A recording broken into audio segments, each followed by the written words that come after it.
Hey guys, this is Buck. I've got a 23 six-seater Pioneer here.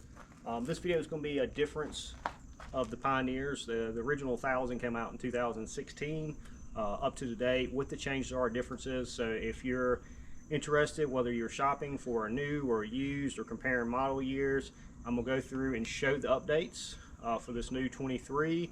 Also do some breakdowns in between there. So if you're debating buying a Pioneer or debating models, as far as the differences in years, this is the video for you. Something to keep in mind if you're looking at a used early model Pioneer, you could potentially get a model without power steering or paddle shifters. I personally like both of those features, but may not be important to you. Something to keep in mind. 18 models picked up the updated clutch. So even when I bought mine, 17 new models were still around, but I chose the 18. Now, they did have a recall for the 16, 17 models for that. A lot of those have been updated, but something to think or check into if you decide to buy a used model in that year range. 2017 introduced the LE model, and with this, the introduction of four-wheel drive. Traditional diff lock is what the other Pioneers came with, and that is going to lock the left and right tire together for maximum traction. The four-wheel drive system uses the brakes in the front. When it senses a slip, it will brake one of the wheels, which in turn sends the power to the other side. The benefit of this is you get lighter steering in that mode. It's a little bit easier as far as turning radius. There's no like kickback that you typically get from a front differential. Now, I've had the chance to drive both of these systems, including the Talon, and I've had friends to trail ride with to get comparisons kind of side by side. Four-wheel drive will handle the vast amount of users. Now, there are three scenarios that I would recommend the diff lock over considering the four-wheel drive system.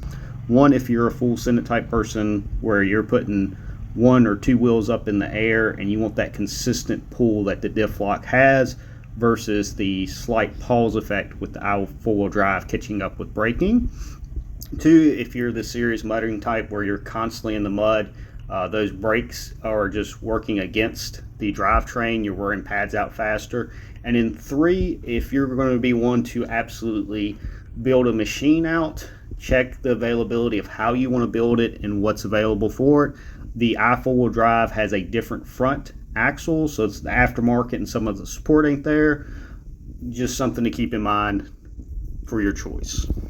Now, from 18 to 22 has been our first big improvements, and that's where I'm going to go through and kind of show you some of those differences, go over what they are if you're debating a 21 to a 22. And then the six-seater really depends on what size of machine you need, what wheelbase works for your trails, what your family situation is, and stuff like that. And as I'm going through these, I'm going to show some of the updates on this machine here so you can kind of see it firsthand. Now, I'm going to go ahead and get the cons out of the way for the 22 up. One, you could get the LED headlights and the deluxe, like your standard options and stuff. Now you have to upgrade for the LED headlights. Not in the world, most people put a light bar if they do a lot of trail riding and stuff like that. I did like the LED headlights because I went a little while before I bought the light bar on my machine, and the LED headlights was a nice welcome thing compared to just regular old headlights. And even driving this one or seeing how the regular headlights do at night, I do like the LEDs as an upgrade until you do that light bar. The gearing has changed, and for the most part that has been an improvement. It's designed for better acceleration, pull and power and stuff like that. The gear ratio has been spread out. As a result, it seemed like it's taken off a little bit on the top end. You lose, it seems to be anywhere between 3 to 5 miles an hour ish for the top speed from the previous year or generation to the 22, 23 models. Again, not the end of the world, but again, I always like having a little bit more top speed. And the new front grille and bumper, it's not a bad looking grille.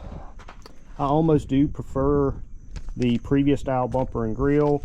They have also seemed to give it a little bit more space for cleaning it. I would have really liked to have seen, and I made a modification on mine to pop the grille out just for cleaning purposes. I would like to have seen Honda incorporate it some way to remove this and really get at that radiator. That would have been a nice update. All right, so there's only two cons on the interior. I'm gonna give the new updates. One's six-seater specific, but the new layout here. Now, the switches coming from the factory. That's a nice extra item. The 18s had a little cubby storage right here where I kept my lithium jump starter, and then this was more of a blank canvas to kind of do what you want to.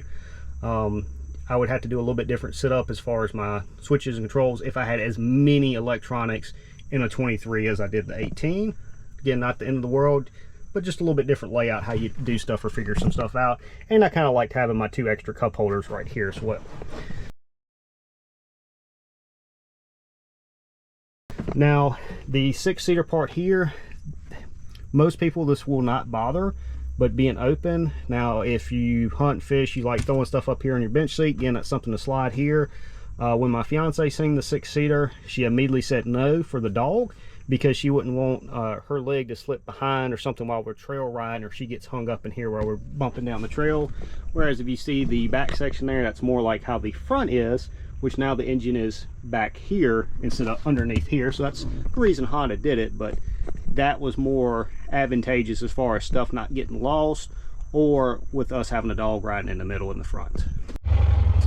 The headlight switch and high beams are over here, as opposed to, it used to be the switch right here. I like the feel and function of the previous headlight location. However, it being in the middle is nice if the passenger needs to reach over and turn the headlights on or off. Now they've updated either the shift linkages or the engagement from your park down to your low. The previous models, including myself, had an issue with the adjustment trying to keep it in low. Now this one, it feels very solid. I can feel each one of those. It feels definitive in the engagement, a lot better. So I think Honda's definitely made some improvements. I don't think we'll see issues. Time will tell. All right, so some differences and some pluses. You have the bigger cup holders. You have the updated cluster.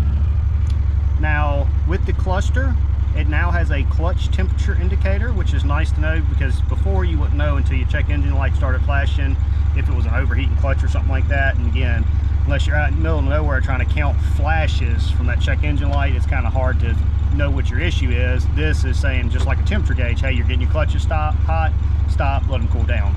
I like that update. The cluster is different. The 6-seater now gets a tow haul button. That is going to allow the higher RPM shifts. Also, it's going to be smoother shifts. It's designed for towing, and a kind of a neat feature of that. I'll show you that real quick. Neat feature of this tow haul. When you select it, you're going to see it there in the indicator. That's letting you know that you're in that mode. Now, when you're using tow haul, you're probably, you know, around the house, pulling a trailer, stuff like that. And if you had trucks that's done this, anytime you change gears, you have to put it back in. That would be kind of annoying. As soon as we go back to high, tow haul's back in, or in low, it remembers that as you're going back and forth to reverse, hooking up trailers, backing up, that type of thing.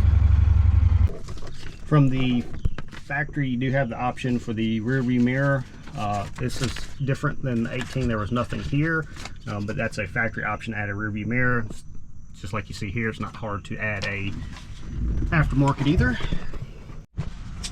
And this kind of gives a little bit of an example, whether it is the 22, the 5-seater, or the 6-seater. Where the engine is, it's now got this plastic cover. It's supposed to help with heat and stuff.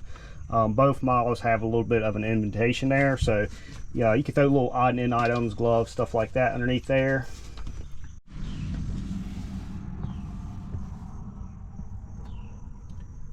The 6-seater has plenty of potential for you to do different storage options underneath that front seat, which is pretty nifty. So now you have the availability of your 12-volt in the bed there, which is nice. That we have used that on deserts, charging batteries and stuff like that. Looks like that's a 10 amp according to the little plug there. And depending on which package or option you get, you can have in-bed lighting as well. Not that it's too big a deal, but the nets have been redesigned as far as your different anchor points and stuff. I think all that's to the better improvement.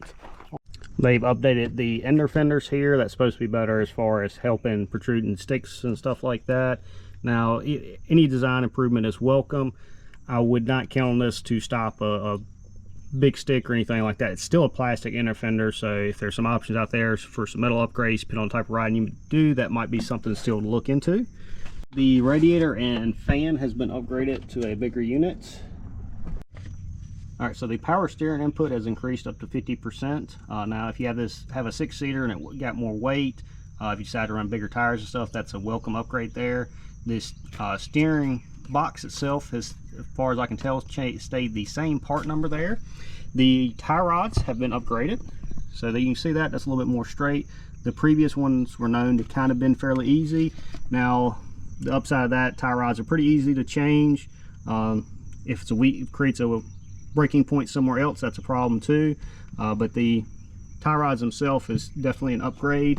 The other big one here is this used to be one long bolt from one side to the other, and you'd have an engagement point here and here. Now if you notice this, it has 2 bolts instead of that one really long bolt, and that makes for a stronger upper section here. The older ones, people would hit something and then shear this upper A-arm. Now the bottom had been like that before. Now mine, I started noticing mine had getting a slight bit of oblonging to it, so I actually did a bracket kit that bolts into this in here, and it strengthens that front end up. If you do buy a Prior 22, that would be a suggestion of mine, especially if you do a lot of riding.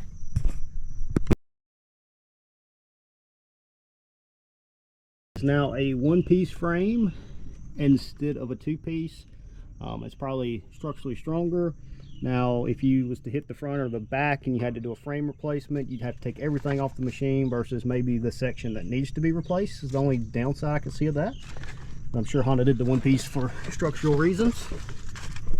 The axle nut from 21 to 22 has changed sizes there, so if you carry a toolkit, make sure you got your right one for your year there. Previous model had a 25mm sway bar. The newer ones have a 22.